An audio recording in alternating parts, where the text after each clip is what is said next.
1, 2, 3 എന്നെണ്ണിപ്പറഞ്ഞ് പിണറായി മന്ത്രിസഭയിലെ ഓരോരുത്തരായി തോറ്റടിയുന്ന കാഴ്ചയാണോ കേരളം ഇനി കാണാൻ പോകുന്നത് എന്നുള്ളതാണ്. CPM ക്യാമ്പുകളിൽ നിരാശ പടരുമ്പോൾ നേതാക്കളുടെ നെഞ്ചിടിപ്പ് വർദ്ധിക്കുന്ന റിപ്പോർട്ടുകളാണ് പുറത്തുവരുന്നത്.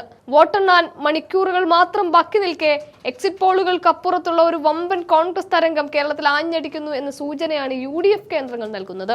100-ലധികം സീറ്റുകൾ നേടി UDF അധികാരത്തിൽ വരുമെന്ന് ഉറപ്പിച്ചു പറയുന്ന പ്രതിപക്ഷ നേതാവ് VD സതീശന്റെ വാക്കുകൾക്ക് ഇപ്പോൾ ആക്കം കൂടുകയാണ്.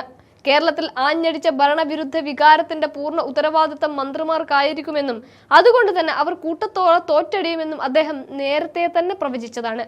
ആ പ്രവചനത്തെ ശരിവെക്കുന്ന തരത്തിലാണ് ഇപ്പോൾ പുറത്തുവരുന്ന LDFന്റെ ആഭ്യന്തര വിലയിരുത്തലുകളും. മത്സര രംഗത്തുള്ള 20 മന്ത്രിമാരിൽ 15 പേർക്കും ഇത്തവണ കാലിടറുമെന്നാണ് സൂചന. മുഖ്യമന്ത്രി Pinarayi Vijayan, Saji Cherian, AK Saseendran, K Rajan, GR Anil എന്നീ 5 പേർക്ക് മാത്രമാണ് LDF കേന്ദ്രങ്ങൾ പോലും വിജയ സാധ്യത കൽപ്പിക്കുന്നത്. ബാക്കിയുള്ളവരുടെ അവസ്ഥ അതീവ പരിതാപകരമാണ്. കോട്ടയെന്ന് കരുതിയ ബേപ്പൂരിൽ പോലും ഇത്തവണ ഉറപ്പില്ല എന്നത് മന്ത്രി മുഹമ്മദ് റിയാസിനെ സംബന്ധിച്ച് വലിയ തിരിച്ചടി കൂടിയാണ്. തൃത്താലയിൽ UDF ഉയർത്തിയ കടുത്ത പോരാട്ടത്തിൽ മന്ത്രി MP രാജേഷ് പതുറുന്ന കാഴ്ചയും കാണുന്നുണ്ട്.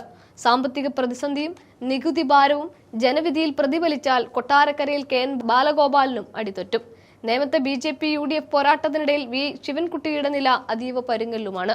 ആറന്മുളയിലെ അടിയൊഴുക്കുകൾ മന്ത്രിക്കെതിരാണ് എന്ന് CPM ഭയപ്പെടുമ്പോൾ വീണ ജോർജിനും ഇത്തവണ രക്ഷയില്ല. ഇവർക്ക് പുറമെ P Rajeev, Roshy Augustine, R Bindu, V Abdurahman തുടങ്ങിയ വമ്പന്മാരും ഇന്നിപ്പോൾ തോൽവി ഭീതിയിലാണ്. സർക്കാരിനെതിരെയുള്ള ജനരോഷം ഏറ്റവും കൂടുതൽ ബാധിച്ചിരിക്കുന്നത് മന്ത്രിമാരെ തന്നെയാണ്. കഴിഞ്ഞ 5 വർഷത്തെ ഭരണത്തിൽ ജനങ്ങൾ അനുഭവിച്ച ദുരിതങ്ങൾക്കും അഴിമതി ആരോപണങ്ങൾക്കും ജനങ്ങൾ നൽകുന്ന മറുപടി ഈ മന്ത്രിമാരുടെ പരാജയമായിരിക്കുമെന്നാണ് UDFന്റെ വിലയിരുത്തൽ. എക്സിറ്റ് പോളുകൾ നൽകുന്ന സൂചനയേക്കാൾ വലിയൊരു വിജയം നേടുമെന്ന ആത്മവിശ്വാസത്തിലാണ് ഇപ്പോൾ കോൺഗ്രസ് ക്യാമ്പ്.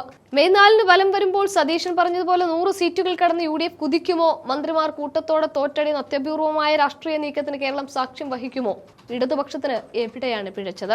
മുഖ്യമന്ത്രിക്ക് മാത്രം രക്ഷപ്പെടാൻ കഴിയുന്ന ഒരു തരംഗമാണോ കേരളത്തിൽ ഉണ്ടായിരുന്നത്? എന്തായാലും CPM കേന്ദ്രങ്ങൾ ഇപ്പോൾ നിശബ്ദമാണ്. നിരാശയും ഭയവും കലർന്ന ഒരു അന്തരീക്ഷം AKG സെന്ററിലുമുണ്ട്. എന്നാൽ മറുഭാഗത്ത് പടക്കം പൊട്ടിച്ചും ലഡു വിതരണം ചെയ്തും വിജയം ആഘോഷിക്കാൻ തയ്യാറെടുക്കുകയുമാണ് UDF പ്രവർത്തകർ. കേരളത്തിന്റെ രാഷ്ട്രീയ ചിത്രം മാറാൻ ഇനി ആകെ മണിക്കൂറുകൾ മാത്രമേ ഉള്ളൂ.